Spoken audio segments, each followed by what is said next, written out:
예, 우리가 이제 계속해서 사울 왕에 대해서 살펴보고 있습니다. 사울이 왕으로 선택을 받았지만 처음에는 인정을 받지 못했습니다. 그런데 암몬과의 전쟁에서 대승을 거두고 영웅이 됩니다. 그 계기로 모두가 이제 사울을 왕으로 인정을 하게 됩니다. 드디어 왕정이 시작이 되었고, 그래서 이제 지금까지 통치하던 사무엘이 이제 고별사를 합니다. 이스라엘 앞에서 고별사를 하는데 그 핵심이 뭔가 하면 너희는 하나님의 목소리를 듣고 그리고 그 말씀에 순종하라 하는 것입니다.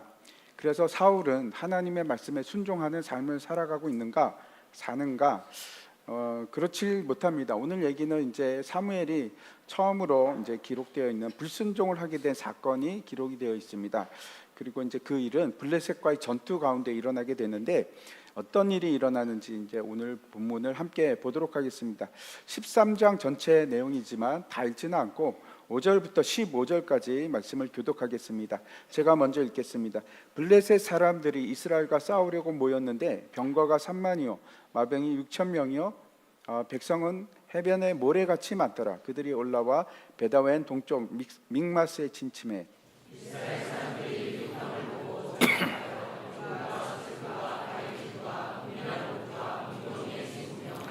어떤 히브리 사람들은 요단을 건너 갓과 길르앗 땅으로 가되 사울은 아직 길갈에 있고 그를 따른 모든 백성은 떨더라.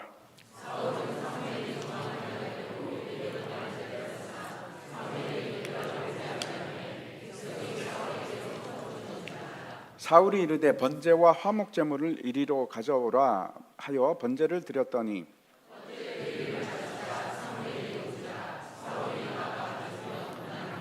사무엘이 이르되 왕이 행하신 것이 무엇이냐 하니 사울이 이르되 백성은 내게서 흩어지고 당신은 정한 날에 오지 아니하고 블레셋 사람은 믹마스에 모였음을 내가 보았으므로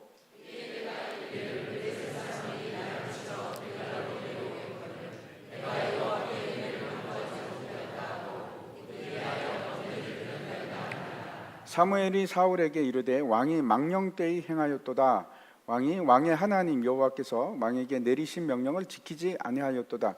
그리하였더라면 여호와께서 이스라엘 위에 왕의 나라를 영원히 세우셨을 것이거늘.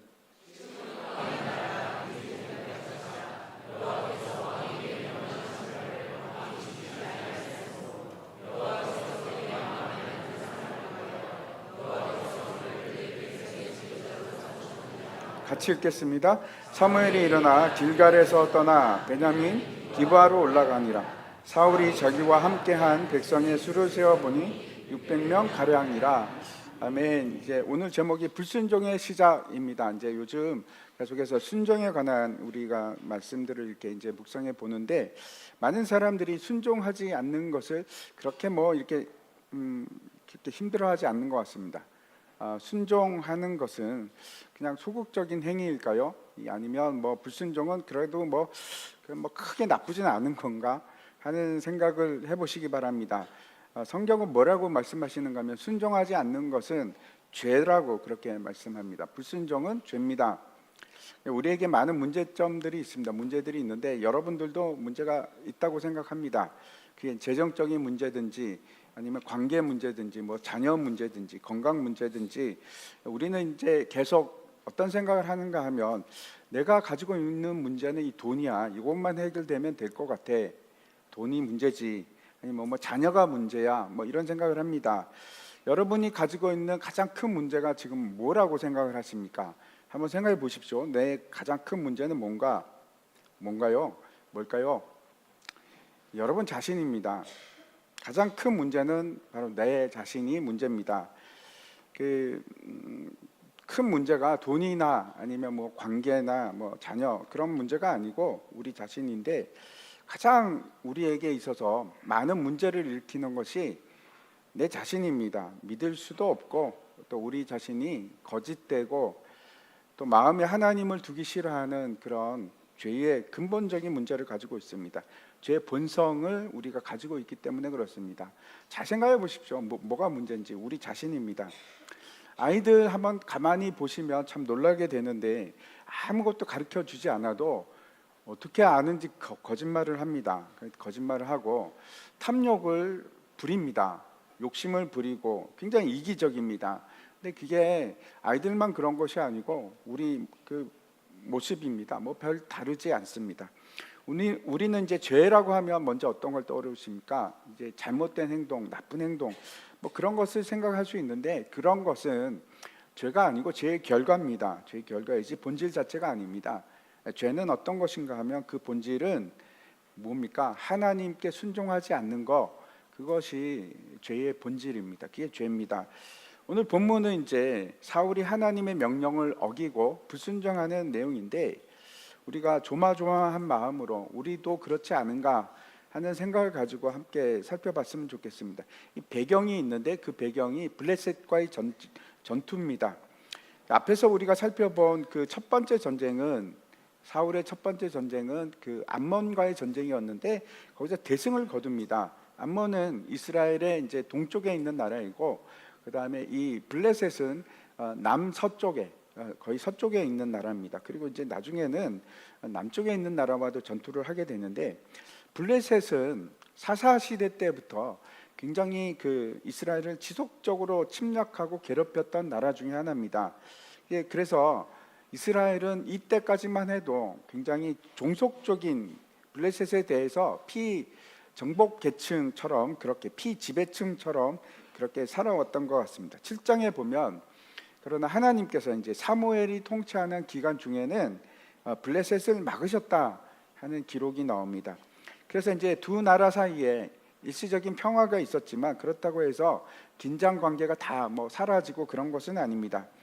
사무엘 10장에서 여러분이 이제 기억나실지 모르겠는데, 사무엘이 사울을 처음 만났을 때 이제 사무엘이 기름을 붓습니다. 머리에 기름을 붓고, 너에게 하나님께서 세 가지 징조를 보게 하실 것이다, 이렇게 이제 말씀을 하거든요. 세 번째가 어떤 건가 하면, 네가 너에게 성령이 크게 임할 것이다 하는 이제 예언입니다.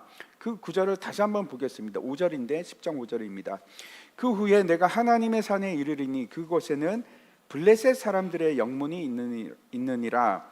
내가 그리로 가서 그 성읍으로 들어갈 때에 선지자의 무리가 산당에서부터 비파와 소고와 저와 수금을 앞세우고 예언하며 내려오는 것을 만날 것이요, 하나님의 산에 이르리니 되어 있는데, 이 산이라는 것이 기브아라는 말입니다. 그래서 하나님의 기브아 또는 하나님의 산, 둘 다 됩니다. 아무튼 거기 이제 눈여겨 보아야 할 것이 뭔가 하면, 그것에 뭐가 있었습니까? 블레셋의 영문이 있었다 하는 기록입니다.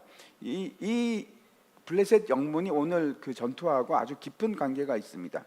블레셋 사람들의 영문이 어떤 역할을 했을까 뭐 정확하게는 알지 못하지만, 우리가 이제 알 수 있는 것은, 이거는 이제 블레셋의 전초 기지, 군대의 전초 기지가 아니었을까 이렇게 생각을 합니다. 분명히 기브아는 이스라엘 땅 깊숙이 있는 곳입니다. 근데 거기까지 블레셋이 이제 손이 미치고 있는 겁니다. 군대가 주둔하고 있고, 그게 이제 과거의 일이든지 아니면 그 당시까지 계속 있었던지, 아무튼 그 블레셋 군대가 거주하던 영문이 거기 있었다는 겁니다.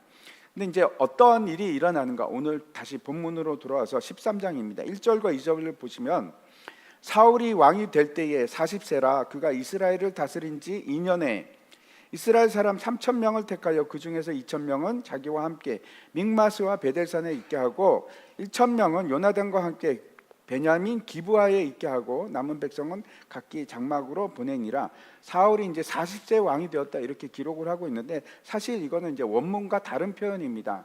원문이 좀 난해한 상태인데, 그대로 하면 이게 더 정확합니다. 사울이 왕이 된 지 1년이라 만 1년이 됐고, 그리고 이제 통치로는 이제 2년째 들어가는 겁니다. 그때 중요한 것은 왕이 이제 초기 때 아닙니까? 왕이 된 지 얼마 안 됐을 때인데 뭘 했는가 하면 군대를 둡니다. 이스라엘 사람 3,000명을 두었다는 것은 이게 뭐 그런가 보다 할 문제가 아니고, 최초로 정규군, 상비군을 둔 겁니다. 그러니까 그 일만 하는, 군인으로서 존재하는 사람 3,000명을 뽑아가지고 지금 군대가 조직된 겁니다. 지금 기준으로 생각하면 이상하죠. 아니, 나라가 있었는데 그럼 지금까지 군대가 없었는가? 예, 군대도 없고 왕도 없는 참 독특한 나라였습니다. 전쟁이 나면 어떻게 합니까? 그 전에는 민병대가 일어납니다. 사람들이 들고 일어나서 모집을 해가지고 전쟁을 치르고, 그 전쟁이 다 끝나면 다시 이제 고향으로 돌아가고 그런 이제 상태였는데, 이제 사울이 최초로 3천 명을 데리고 군대를 직업 군인을 이제 둔 겁니다.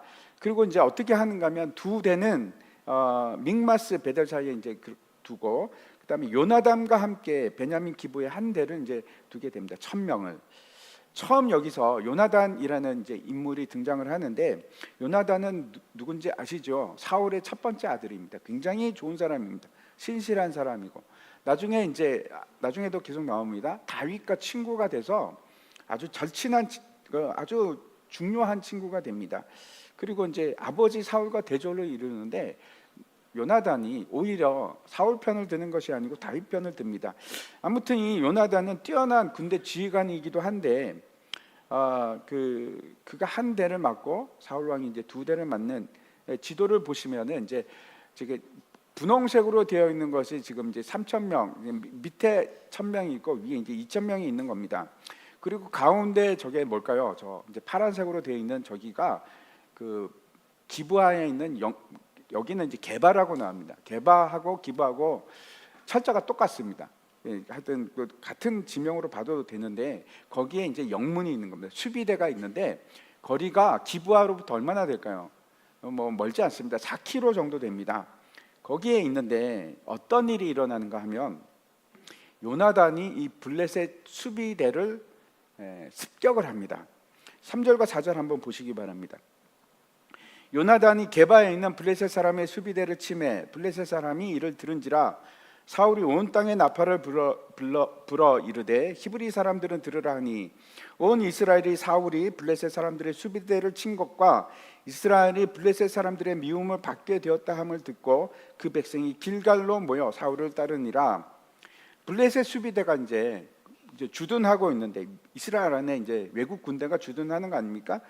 여러 가지 목적이 있었을 겁니다. 굉장히 위압감을 느끼겠죠. 외국 군대가 거기 주둔하고 있으니까.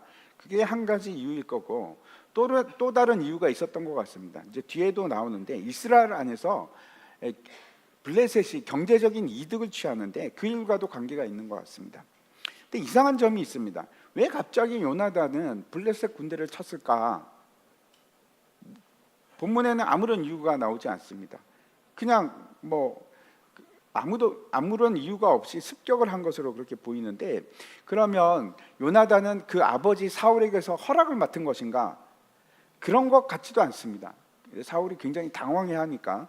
그래서 요나단이 독단적으로 습격을 한 것이 아닐까 이렇게 생각합니다. 아무튼 눈의 가시 같은 이 블레셋의 수비대를 요나단이 쳐서 없애버립니다.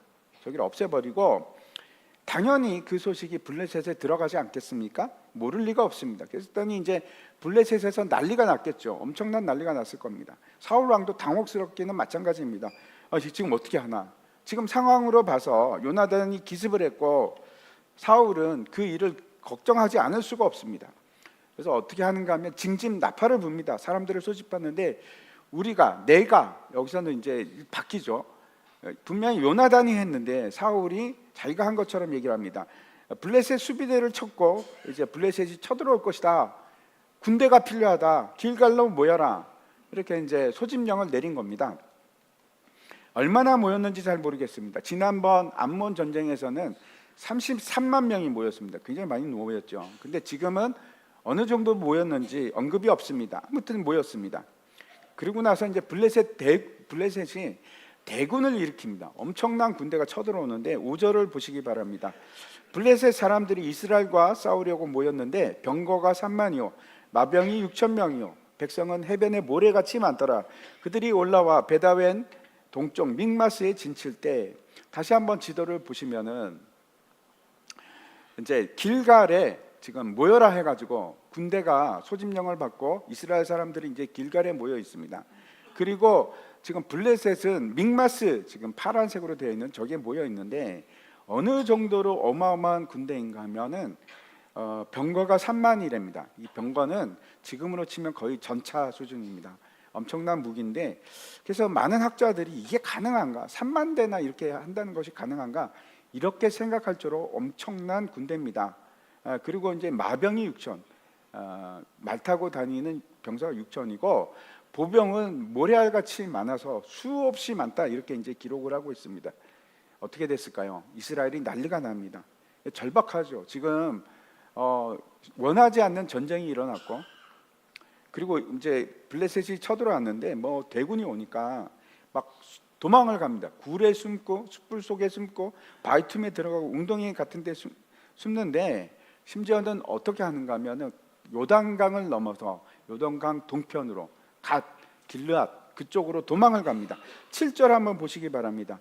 어떤 히브리 사람들은 요단을 건너 갓과 길르앗 땅으로 가되 사울은 아직 길갈에 있고 그를 따른 모든 백성은 떨더라. 군대가 흩어지기 시작했습니다. 난리가 났죠. 도망을 가고 남은 사람들은 모두가 이제 벌벌벌 떨고 있는 겁니다. 여기 이제 잘 표현이 되어 있지 않는데 백성들만 떨고 있었던 것이 아니고 사울도 덜덜 떨었다, 그런 표현입니다. 여기까지는 우리가 잘 이해가 됩니다. 아, 이런 상황이구나. 근데 그 다음부터 내용이 이상합니다. 이해하기 힘든 일들이 일어나기 시작합니다. 8절과 9절을 보시기 바랍니다. 사울은 사무엘이 정한 기한대로 이레 동안을 기다렸으나 사무엘이 길갈로 오지 아니하매 백성이 사울에게서 흩어지는지라. 사울이 이르되 번제와 화목제를 이리로 가져오라 하여 번제를 드렸더니 갑자기 이제 사울이 제사를 드리려고 합니다. 근데 문제가 있습니다. 사무엘과 그리고 그 사울이 정한 기일이 있다는 겁니다. 7일. 그러니까 7일을 기다려야 하는데 이 7일을 기다리는 동안에 문제가 생깁니다. 어떻게 지금 상황, 급박한 상황을 이해하시겠죠. 못 기다리고 이스라엘 군대가 흩어지기 시작하고 도망가고 막 난리가 아닌데 지금 약속은 7일을 기다리는 겁니다. 눈앞에 근거리에는 지금 블레셋 군대가 진을 치고 있고 제사를 드린다는 건 이해가 갑니다. 그래도 전쟁을 하기 전에 하나님의 도우심을 구하는 그런 걸 하지 않아야 되는가? 그건 맞죠. 기도도 하고 그래야 될 겁니다. 근데 제사를 드리는 것은 이해가 가는데 아니 왜 7일을 기다려야 하는가? 이게 도대체 뭘까? 사무엘이 이런 명령을 왜 내렸을까 하는 의문을 가지게 됩니다. 도대체 무슨 일이 일어나는 걸까요? 이해하기가 힘든 일이죠. 그리고 사무엘이 사울과 이 언약을 맺은, 약속을 한 내용도 나오질 않습니다. 그 얘기가 빠져 있습니다. 그러면 도대체 뭔가? 그런데 10장에 가면 똑같은 내용이 다시 나옵니다. 앞에 우리가 봤던 10장입니다. 7절과 8절에 보시기 바랍니다. 이 징조가 내게 임하거든 너는 너희를 따라 기회를 따라 행하라. 하나님이 너와 함께 하시느니라. 너는 나보다 앞서 길갈로 내려가라. 내가 내게로 내려가서 번제와 화목제를 드리리니 내가 내게 가서 내가 행할 것을 가르칠 때까지 7일 동안 기다리라. 요 부분만 딱 떼서 지금 요 상황이랑 맞추면 딱 맞지 않습니까? 근데 이거는 언제 일인가 하면 2년 전의 일입니다. 2년 전에 사무엘이 이제 사울에게 기름을 붓고 나서 세 가지 징조를 얘기를 했는데 당나귀 찾을 거다. 그다음에 라헬에서 그렇죠. 그리고 이제 세 사람을 만났는데 그 사람들이 떡을 줄 거다. 그 얘기를 하고 세 번째는 네가 하나님의 산으로 가는 동안에 기브아 하나님의 산에서 선지자들을 만날 텐데 그때 네가 성령을 강하게 받고 새 사람이 될 거다. 그러면서 이 얘기가 나오거든. 이 징조가 내게 임하거든 너는 기회를 따라 행하라. 이 말도 쉽지가 않습니다. 너는 기회를 따라 행하라. 이게 도대체 무슨 뜻일까요? 너는 능력이 되는 대로 최선을 다해서 행하라. 그러면 하나님께서 너와 함께 하실 것이다 하는 말씀입니다. 근데 그 당시에는 이상하지 않을 것 같은데 지금 다시 돌아보면 이거는 하나님이 함께 뭔가를 하기를 원하신다는 뜻이지 않습니까?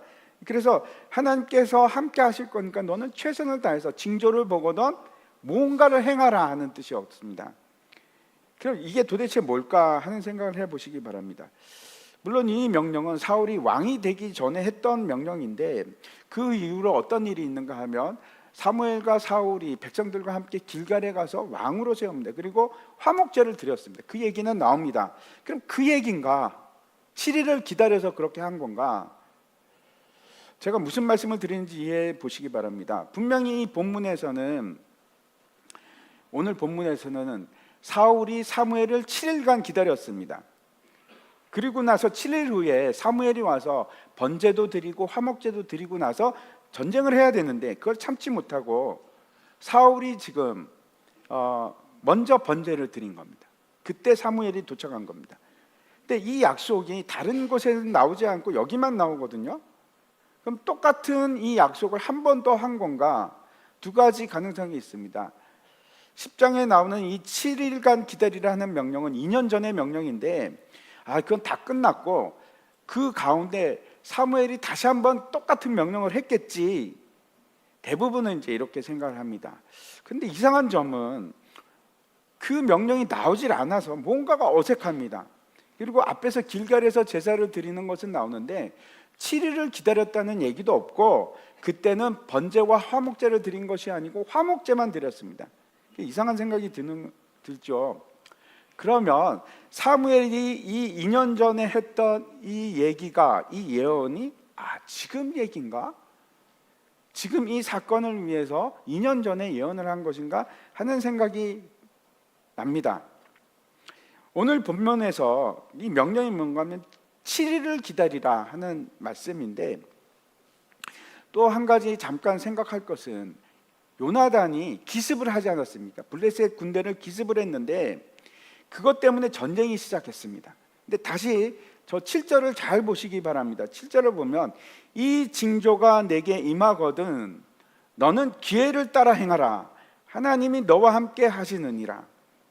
이 징조는 어떤 거였습니까? 앞에서는 사울이 성령을 받고 예언을 하고 권능을 받는 건데, 그렇다면 어쩌면 이 기회를 따라 행하라 하는 것은 우리가 추측할 수가 있습니다. 이거는 그러면 블레셋 수비대를 치라는 얘기인가? 기회가 오면 쳐라 하는 말인가? 왜 그런가 하면 이때 사무엘이 분명하게 블레셋 영문을 언급하고 있기 때문에 그렇습니다. 다시 말씀드리면 사울은 이 성령의 권능을 입었고, 그렇다면 블레셋을 쳤어야 되는 겁니다. 그러면 하나님께서 함께 하셨을 텐데 그 일을 안 했습니다. 하질 않았습니다. 그렇다면 오늘 이 본문에서 13장에 나오는 이 본문에서 사울이 해야 할 일은 딱 정해져 있습니다. 길갈로 내려가서 7일을 기다려야 한다. 이것이 이제 명령인 겁니다. 그리고 사무엘이 이 전쟁을 위해서 번제와 화목제를 드려야 하는 겁니다. 그때까지 기다려야 됩니다.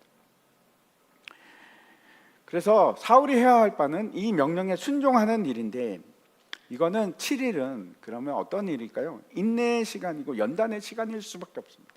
지금 막 사람들이 도망가는데 두려움 속에서 쌓여서 보내는 시간인데, 그럼에도 불구하고 이 시간이 왜 필요한가? 믿음의 성장을 위한 시간입니다. 믿음을 위한 시간입니다. 완전히 하나님을 신뢰하고 하나님께 부르짖고 매달릴 수밖에 없는 시간이 이 7일간의 시간인 겁니다. 가만히 있는 것이 아니고, 그렇죠? 지금 다 도망가고 나는 아무런 힘이 없습니다.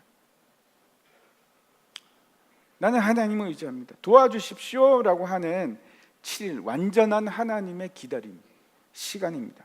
사람들도 떠났고 이제 믿고 신뢰할 수 있는 유일한 분은 누굽니까? 하나님밖에 없습니다. 그리고 이제 하나님께 번제를 드리고 화목제를 드려야 되는데, 번제는 어떤 겁니까? 내 자신을 드리는 것이고, 화목제는 하나님의 은혜에 감사를 드리는 일입니다. 근데 사울은 어떻게 했을까요? 다시 오늘 본문으로 돌아가서 9절과 10절 보시기 바랍니다. 사울이 이르되 번제와 화목 제물을 이리로 가져오라 하여 번제를 드렸더니 번제 드리기를 마치자 사무엘이 온지라. 사울이 나가 맞으며 무난함에. 사울이 7일을 안 기다린 게 아닙니다. 7일을 간신히 기다렸습니다. 근데 마지막 순간에 더 이상 참지 못하고 안 오나 봐. 7일이 됐는데 안 오나 봐. 그리고 사무엘 없이 자신이 번제를 드리는 겁니다. 율법에 의하면 성막이 생긴 이후에는 번제는 누가 드리게 되어 있습니까? 제사장이 드려야 되는 겁니다. 왕이 드리는 것이 아닙니다. 근데 문제는 번제를 드리자마자 그때 누가 옵니까? 사무엘이 딱 도착을 하고 그 현장을 보게 됩니다. 그래서 이런 생각을 합니다. 사무엘이 일부러 늦게 왔을까? 좀 일찍 오지, 7일째 좀 일찍 오면 안 됐을까? 하는 생각이 들 정도입니다. 어쩌면 이 모든 것은 사울의 순종을 보기 위한 테스트가 아니었을까, 하나님의 시험이 아니었을까, 그런 생각을 합니다. 사울이 그 시험을 통과했습니까? 네, 통과하지 못했습니다. 11절과 12절 말씀 보시기 바랍니다. 사무엘이 이르되 왕이 행하신 것이 무엇이냐 하니 사울이 이르되 백성은 내게서 흩어지고 당신은 정한 날에 오지 아니하고 블레셋 사람은 믹마스에 모였음을 내가 보았으므로 이에 내가 이르기를 블레셋 사람들이 나를 치러 길갈로 내려오겠거늘 내가 여호와께 은혜를 간구하지 못하였다 하고 부득이 하여 번제를 드렸나이다 하니라. 안타깝게도 사울이 지금 하는 것은 변명을 하고 있습니다. 백성은 나를 떠났고 나는 지금 급해 죽겠는데 정한 날이 왔는데도 당신은 오지 않았지 않습니까? 지금 제가 빨리 전쟁을 이제 그 사람들이 막 쳐들어오려고 하는데 너무 급해서 빨리 이게 제사를 끝내고 부득불 제사를 끝내고 번제를 드렸습니다. 그 일을 위해서. 여기 내가 은혜를 간구하지 못하였기에 하는 말을 오해할 수 있는데 이게 하나님의 은혜를 간구했다 그런 뜻이 아니라 이 은혜라는 말이 여기 원래 원문에는 없습니다. 이런 얘기입니다. 제가 하나님을 달래지 못해서. 그러니까 이거는 어떤 뜻인가 하면 마치 무당이 구슬하면 결과가 어떻게 해결이 되겠지, 문제가 해결되겠지 하듯이 이거는 절차니까 빨리 끝내고 부득불 내가 빨리 끝낼 수밖에 없었습니다 라는 얘기입니다. 굉장히 잘못된 말이죠. 생각해 보시기 바랍니다. 사무엘이 이 왕이 도대체 뭐가 잘못됐는가? 어떻게 해? 당신은 뭘 했습니까? 그러면 가장 먼저 얘기해야 될 것이 변명이 아니고 잘못을 회개하는 겁니다. 나중에 이제 다윗과 대조가 됩니다. 우리도 마찬가지입니다. 잘못을 알았을 때 여러분 우리가 해야 할 것은 하나님께 회개하는 겁니다. 하나님 제가 잘못했습니다 라고 무릎을 꿇는 겁니다. 후히 주시고 꾸짖지 아니하는 하나님께서 반드시 우리를 용서해 주십니다. 그래서 첫 번째 우리가 잘못을 알게 되면 여러분 잊지 마십시오. 회개하는 겁니다. 그런데 사울은 그 일을 하지 않습니다. 회개하지 않습니다. 이에 대해서 이제 사무엘이 어떻게 말하는지 13절과 14절 보시기 바랍니다. 사무엘이 사울에게 이르되 왕이 망령되이 행하였도다. 왕이 하나님 여호와께서 왕에게 내리신 명령을 지키지 아니하였도다. 그리하였더라면 여호와께서 이스라엘 위에 왕의 나라를 영원히 세우셨을 것이거늘 지금은 왕의 나라가 길지 못할 것이라 여호와께서 왕에게 명령하신 바를 왕이 지키지 아니하였으므로 여호와께서 그의 마음에 맞는 사람을 구하여 여호와께서 그를 그의 백성의 지도자로 삼으셨느니라 하고, 이 망령되이 행했다 하는 것은 영적으로 어리석었다 하는 뜻입니다. 당신은 정말 영적으로 어리석은 일을 했습니다. 중요한 것은 사울이 하나님의 명령을 지키지 못한 겁니다. 만약 하나님의 명령을 지켰다면 사울과 그 자손의 자손 계속해서 왕이 됐을 텐데 이젠 늦었습니다. 당신의 나라는 오래가지 못할 겁니다. 하나님께서 그 마음에 맞는 자를 지도자로, 왕으로, 그의 종으로 세울 것입니다 하는 얘기입니다. 이 말을 하고 나서 사무엘은 아주 냉정하게 뒤도 돌아보지 않고 그냥 가버립니다. 그 뒷얘기를 제가 이제 잠깐 말씀을 드리면, 사울의 수중에 지금 남은 사람이 몇 명입니까? 600명밖에 없습니다. 옛날에 암몬 전쟁에는 33만 명이 있었는데 지금 겨우 600명이 남았습니다. 이 블레셋과의 전투가, 그래서 전쟁이 어떻게 됐을까요? 블레셋은 세 부대로 나눠서 막 그 이스라엘을 이제 노력하기 시작합니다. 하나는 남쪽으로, 하나는 북쪽으로, 하나는 동쪽으로 이렇게 향해 갑니다. 당시 이스라엘이 어떤 상태였는가 하면 아직도 청동기 시대입니다. 철이 없습니다. 철을 만들 줄 몰랐습니다. 블레셋이 그 기술을 갖고 있었는데 전술을 안 해주는 겁니다. 그 이유가 이스라엘이 혹시나 창이나 칼을 만들까 봐. 그래서 이제 철기 기술이 생각보다 어렵습니다. 왜 그런가 하면 청동은 낮은 온도에서도 녹습니다. 근데 철은 굉장히 고온이 필요합니다. 그걸 만드는 기술이 있어야 되는데 그걸 습득하지 못한 겁니다. 그래서 이스라엘 백성들이 삽이나 도끼 이런 거 이제 다 뭐 사와야죠. 아니면 청동기를 쓰든지. 어디서? 블레셋에게서 사와서 쓰는데, 이제 날이 죽으면, 날카롭지 못하면 어떻게 하면 돈을 주고 블레셋 사람들을 찾아가서 그걸 다시 만드는 겁니다. 아니면 갈든지. 그래서 아마도 그 수비대가 존재했던 것이 아닌가 이렇게 생각을 하는데, 아무튼 그 전쟁을 해야 되는데 칼이 없습니다. 칼이 딱 두 자루가 있는데 하나는 사울이 가지고 있고 또 하나는 요나단이 가지고 있고, 두 자루밖에 없고 나머지는 칼도 없습니다. 도끼를 들고 있든지 나무 꼬챙이를 들고 있든지 뭐 그렇습니다. 그리고 그 사람들이 지금 남은 병사가 600명밖에 안 됩니다. 그리고 사울은 지금 어마어마한 사무엘한테 진짜 엄청난 책망을 듣지 않았습니까? 당신은 이제 끝이야. 당신 나라 오래 가지 못해. 그 얘기를 들었습니다. 이 상황에서 전투를 해야 되는데, 전쟁을 해야 되는데 결과가 어떻게 됐을까요? 그 결과는 다음 주에 제가 말씀드리겠습니다. 14절. 마지막으로 오늘 주제 불순종으로 돌아가서 사울은 왜 불순종하게 되었는가 하는 것을 생각해 봤으면 좋겠습니다. 인류 최초의 불순종은 우리가 잘 압니다. 어떤 거였습니까? 에덴 동산에서 아담과 하와가 하나님의 명령을 어기고 선악과를 먹는 것이 최초의 불순종이고 그것을 죄라고 합니다. 불순종은 여러분 죄입니다. 근데 불순종이 어떤 방향성을 가지는지 성향을 가지는지 제가 4가지를 말씀드리려고 합니다. 첫 번째, 죄, 불순종은 반드시 하나님과 반대되는 방향을 가리킵니다. 하나님은 어떠십니까? 하나님은 거룩하시고 선하신 분이십니다. 근데 그렇지 않은 방향을 가리킵니다. 그게 불순종입니다. 순종하는 것은 선을 향하는 방향인데 반대로 불순종은 반드시 악을 향하게 됩니다. 하나님이 창조하신 모든 것이 선하지 않습니까? 근데 그걸 오용하는 것이 불순종입니다. 순종은 그것들을 더 아름답고 선하게 만들어가는 거, 피조물을 아름답게 만들고 선하게 만든 거, 그게 순종입니다. 근데 불순종은 그걸 잘못 사용하는 겁니다. 오용하는 거. 우리가 돈에 대해서 잘못 사용할 수 있습니다. 그러면 불순종입니다. 우리가 성에 대해서 잘못할 수 있습니다. 그럼 그건 불순종이 되는 겁니다. 그게 죄입니다. 두 번째, 순종은 어떤 것인가 하면 사랑하는 일이고, 그러면 불순종은 어떤 일일까요? 사랑하지 않는 겁니다. 미워하고 시기하고 질투하는 일. 지난 시간에도 제가 말씀을 드렸듯이 하나님께서 우리에게 명하신 것이 순종하기를 원하는 것은 정말 간단합니다. 2가지죠. 하나는 하나님을 사랑하는 것, 목숨과 마음과 뜻과 힘을 다해서 내 하나님을 사랑하라.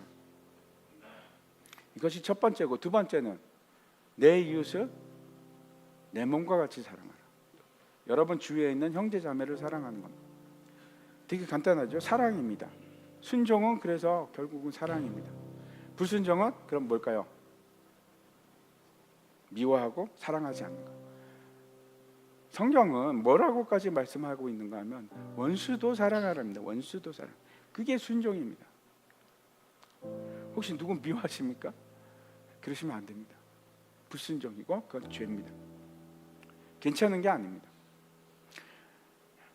사랑하는 거는, 형제 자매를 사랑하는 거는 적극적인 행동을 얘기하는 겁니다.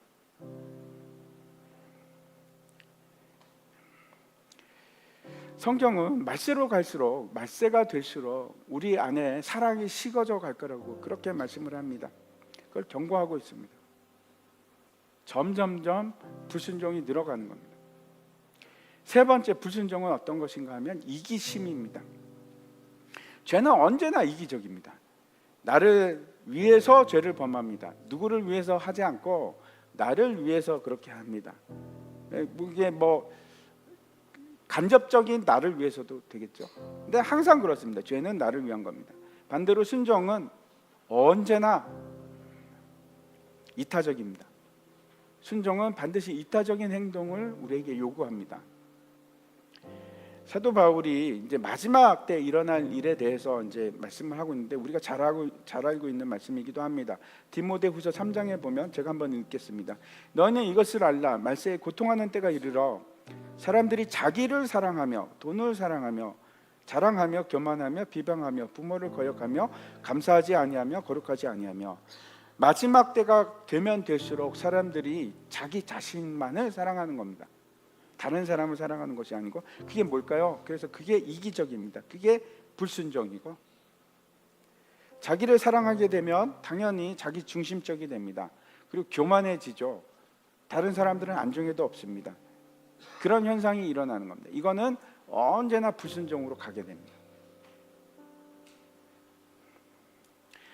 내가 이기적이 되면 뭐가 시작이 되는가 하면 불순종이 시작이 되는 거예요.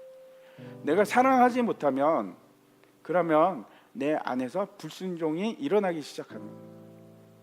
내가 하나님을 향해서 바라보고 있지 않으면, 세상을 바라보면 내 안에서 계속해서 불순종이 생기는 겁니다.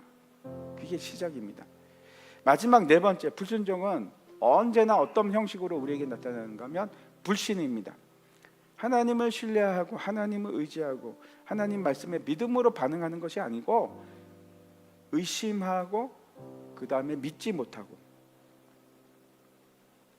반대로 순종은 어떤 것인가 하면 항상 믿음으로 갑니다. 아브라함이 하나님 말씀을 믿음으로 받아들일 때 하나님께서 아브라함에게 뭐라고 말씀하시는 거면 의롭다라고 합니다. 의롭다. 그걸 순종입니다. 믿음은 그래서 순종입니다. 하나님께서 그 믿음을 고백하는 자들에게 복을 주시는 겁니다. 순종이라서 그렇습니다. 사울이 순종하지 못했던 이유를 다시 한번 생각해 보시기 바랍니다. 그게 원했던 것이 뭔가? 이게 지금 여기부터 시작해서 15장까지 그리고 그 뒤에까지 계속해서 불순종이 나타나기 시작합니다. 오늘 본문에서도 보면 어떤 것을 볼 수 있는가 하면 그가 원했던 것은 사람들로부터 인정받는 겁니다. 왕이 되고 싶었던 겁니다. 진짜 왕으로 높임을 받기를 원했습니다. 또 다시 암몬 전투와 같은 그런 영웅적인 전투에서 승리하기 원했기 때문에, 그래서 왕으로 인정받기를 원했기 때문에 그 모든 일이 일어납니다. 그것이 이제 군대를 모은 일이고, 그리고 번제를 드릴 때 자신을 드러나는 것이 뭐냐면 그때 계속 나오는 게 나라는 단어가 계속해서 반복돼서 나타납니다. 하나님을 사랑하고 사람들을 사랑해서 했던 것이 아니고 자신을 위한 일이었던 겁니다. 그걸 뭐라고 합니까? 그게 이제 불순종의 시작입니다. 여러분, 내가 세상 그렇게 얘기를 하죠. 너는 너를 위해서 살아야지. 아니요, 그렇지 않습니다. 그래서 불순종이 시작이 되는 겁니다. 우리는 나를 위해서 사는 사람이 아니고 하나님을 위해서, 하나님 나라를 위해서, 그 백성들을 위해서 그렇게 창조가 그렇게 되어 있습니다. 나를 위한 존재가 아닙니다. 그거 자체가 이제 불순종이 시작이 되는 겁니다. 가장 뚜렷하게 그가 불순종했던 이유는 어떤 거입니까? 오늘 본문에서 드러나는 두려움입니다. 두려움으로 하나님을 믿지를 못합니다. 신뢰하지를 못합니다. 불순종은 언제나 우리에게 불신으로부터 그렇게 시작을 합니다. 하나님의 말씀보다는 내 생각, 내 의견, 이게 맞는 것 같아. 불순종은 언제나 하나님을 신뢰하지 못하고 의심하는 것으로부터 시작합니다. 내 의견이 맞는 것 같아. 그게 불순종의 시작입니다. 그래서 이 네 가지를 기억하십시오. 우리 삶 속에서 이게 지속되는 한 우리 속에서 불순종이 사라지지 않습니다. 내가 세상을 향해서 바라보고 있으면 나는 언제나 불순종이 다시 시작이 되고, 내가 사랑하지 못하는 마음이 있으면 불순종이 시작입니다. 하나님을 신뢰하지 못하면, 하나님 나라와 그 백성을 생각하지 못하면, 이타적이 되지 못하면, 우리 존재가 그런 거라니까요. 그러면 우리 안에 있는 그 죄의 본성들이 계속해서 불순종을 만들어내는 거예요. 다시 말씀드립니다. 불순종은 하나님을 향하는 것이 아니고 세상을 향하는 바라봄입니다. 마지막으로 다시 이제 14절 말씀 우리 함께 읽고 마치려고 합니다.